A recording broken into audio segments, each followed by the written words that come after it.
गुरुर्ब्रह्मा गुरुर्विष्णू गुरुर्देवो महेश्वरा गुरु साक्षात परब्रह्म तस्मै श्री गुरुवे नमः।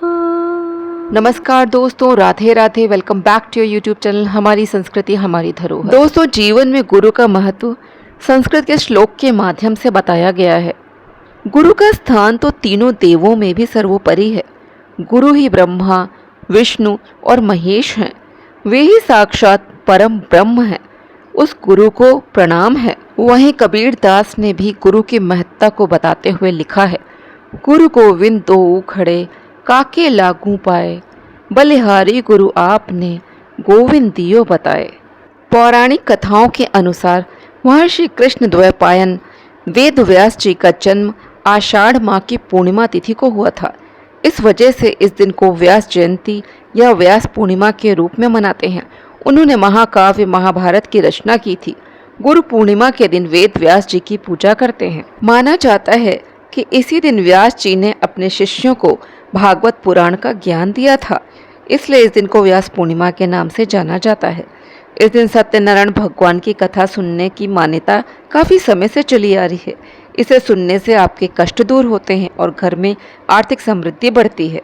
गुरु पूर्णिमा यानी आषाढ़ पूर्णिमा तिथि को भगवान बुद्ध ने सारनाथ में अपना पहला उपदेश दिया था।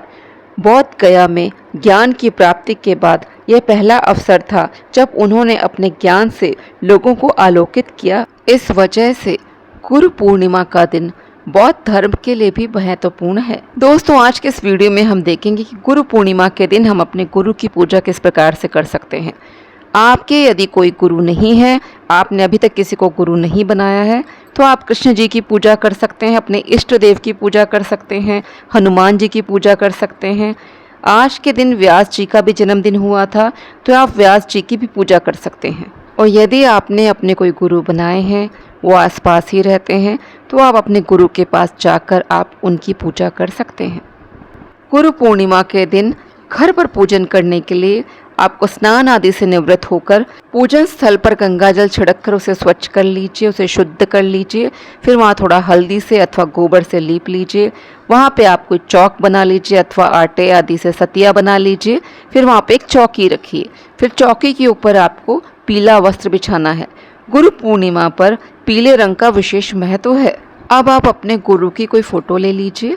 यदि आपने कोई गुरु नहीं बनाए हैं तो वेद व्यास जी की फोटो रख के उनका पूजन कर लीजिए। इस दिन भगवान कृष्ण का आप पूजन कर सकते हैं।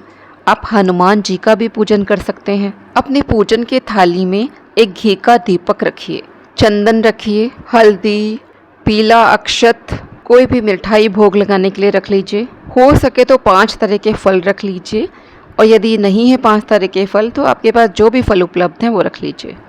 फूल माला रख लीजिए, यहाँ कुछ पुष्प भी रख लीजिए, दक्षिणा रख लीजिए। इस दिन वस्त्र का दान किया जाता है, तो आप गुरु को वस्त्र दान करने के लिए कोई वस्त्र उपलब्ध हो तो उसको रख लीजिए। आप कोई हैंड टॉवल या गमछा भी रख सकते हैं देने के लिए। स्वच्छ जल रख लीजिए।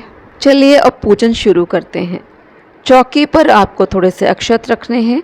अक्षत के ऊपर आपको यहाँ पर घी का दीपक स्थापित करना है। मन में आपको गणपति जी का स्मरण करना है। आप चाहें तो गणपति जी की पहले फ़ोटो रख सकते हैं।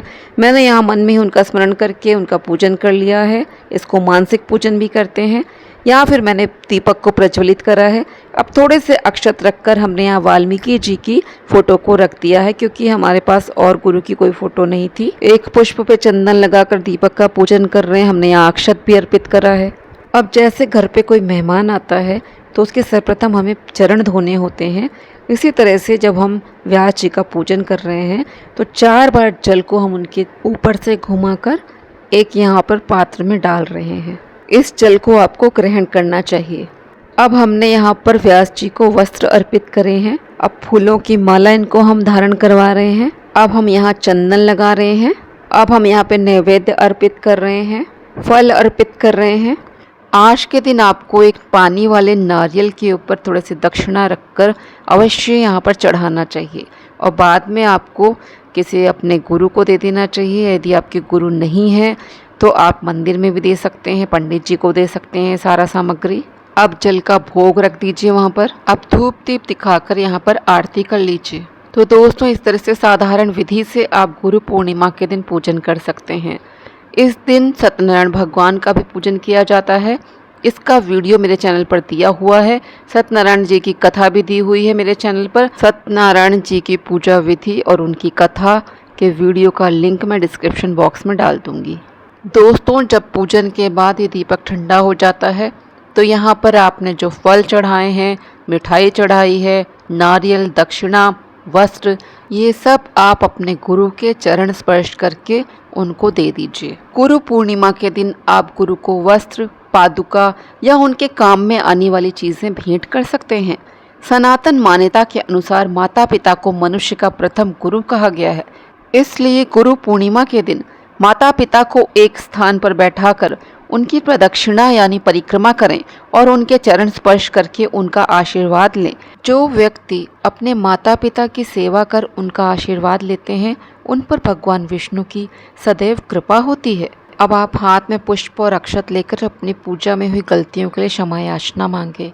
आज के दिन आपको प्रण करना चाहिए कि हम जीवन में सद्मार्ग पर चलेंगे। हमने अब तक अपने जीवन में जो गलत कार्य करे हैं उन्हें हम भविष्य में नहीं करेंगे। ऐसा कहते हुए पुष्प और अक्षत को चौकी पे छोड़ देंगे। तो दोस्तों अब आज का वीडियो यहीं पे मैं समाप्त करती हूँ। वीडियो में दी गई जानकारी यदि आपको उपयोगी लगी हो तो वीडियो को लाइक करें, शेयर करें। आपके एक लाइक करने से और शेयर करने से हमें मोटिवेशन मिलता है अपने अन्य वीडियोस बनाने के लिए। तो मिलती हूँ फिर किसी अन्य वीडियो के साथ। आप सभी अपना ख्याल रखें। आप सभी को गुरु पूर्णिमा की हार्दिक शुभकामनाएं। जय श्री कृष्णा, जय श्री राधे।